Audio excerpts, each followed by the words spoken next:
আর যেতে হবে না অযোধ্যা। এবার মুর্শিদাবাদের মাটিতে দেখা মিলবে রামের মন্দির। হিন্দু সেনার অধ্যক্ষ অম্বিকানন্দ মহারাজের উদ্যোগে সাগরদিঘির অলঙ্কার গ্রামে তারা জায়গাও চিহ্নিত করে ভূমি পূজনের আয়োজন করে।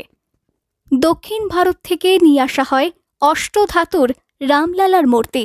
প্রথমে কলকাতায় নিয়ে আসার পর অভিষেক করানো হয় সেই রামলালার মূর্তির। শিলান্যাসের সময় অভিষেক হবে এই মন্দিরে। ভারতবর্ষের 7 দেশের নিরাপত্তার জন্য যিনি লড়াই করেছেন, তিনি এখানে তার এই জমি এবং তার পরিবারের পক্ষ থেকে তিনি তার এই জমি তিনি ভগবান রামচন্দ্রকে আজকে সংকল্প বাক্য পাঠ করে তিনি সম্প্রদান করলেন এবং এই জমিতেই আমরা আস্তে আস্তে ভগবান শ্রীরামচন্দ্রের একদম সুন্দর ভব্য মন্দির আমরা এখানে নির্মাণের কাজ আজ থেকে শুরু করছি। সাগরদিঘির অলঙ্কার গ্রামে 2 বিঘা জমির ওপর তৈরি হচ্ছে রাম মন্দির। বঙ্গীয় রাম সেবক পরিষদ চ্যারিটেবল ট্রাস্টের পক্ষ থেকে আগেই ঘোষণা করা হয়েছিল মুর্শিদাবাদে রাম মন্দিরের শিলান্যাস করা হবে। সেই মতো রাম মন্দিরের শিলান্যাস ঘিরে সাজো রব শুরু হয়েছে অলঙ্কার গ্রামে। সাগরদিঘির বারালা পঞ্চায়েতের অন্তর্গত অলঙ্কার গ্রামে এদিন ভূমি পুজোর মধ্য দিয়ে শুরু হয় মন্দির নির্মাণের কাজ। নানান ধর্মীয় আচার অনুষ্ঠানের মধ্য দিয়ে রামলালার মন্দিরের ভূমি পুজো চলে। এলাকার বাসিন্দারাও অংশ নেন এই পুজোয়। পরিস্থিতি, পরিবেশ এবং জমি এবং আগামী দিনে যেভাবে আমরা পেতে থাকবো, যেমন আমার কাছে এখানে আসার পর আমরা জানতে পেরেছি যে এই যে জমিটি অর্থাৎ এই 11 শতক যে জায়গা, সেই 11 শতক জায়গার পেছনে একটি 16 শতক জায়গা আছে যেটি মা সরস্বতীর নামে, সেটিও মণ্ডল পরিবারের জমি। তারা বলেছেন যে এই 16 শতক জায়গাটিও যদি মা সরস্বতীর যে জায়গা, সেটিও তারা রাম মন্দির ট্রাস্টকে তুলে দেবো এবং আমরাও বলেছি যে ওইখানেই আমরা মা সরস্বতীরও একটি মন্দির তৈরি করে দেবো।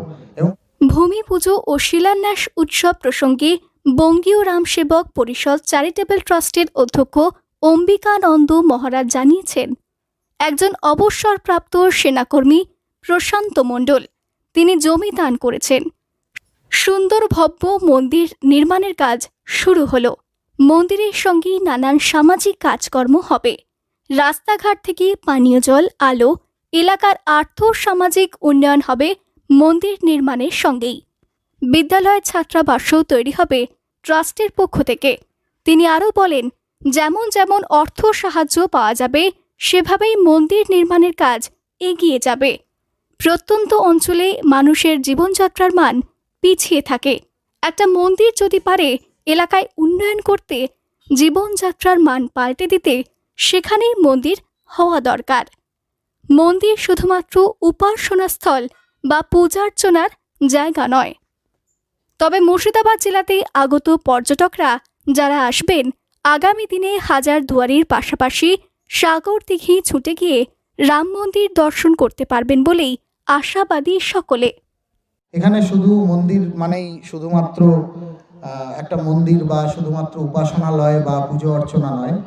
আমরা এখানে শুধু মন্দিরের সাথে সাথে আর্ত নিরন্ন মানুষের মুখে অন্ন তুলে দেওয়া থেকে শুরু করে এই মুর্শিদাবাদ আপনারা জানেন ভাঙন কবলিত, বন্যা কবলিত, বন্যা পীড়িত এলাকা, সেখানেও রামসেবক চ্যারিটেবল ট্রাস্ট তারা মানুষের পাশে দাঁড়াবে।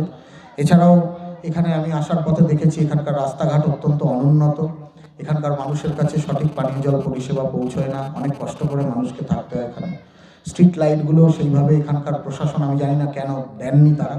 তো এখানে এই মন্দিরের নির্মাণের সাথে সাথে এই এলাকার একটা আর্থসামাজিক পরিকাঠামো, পরিবেশ পরিবর্তন হবে বলে আমি আশাবাদী। মুর্শিদাবাদ থেকে কৌশিক অধিকারীর রিপোর্ট, লোকাল 18 বাংলা।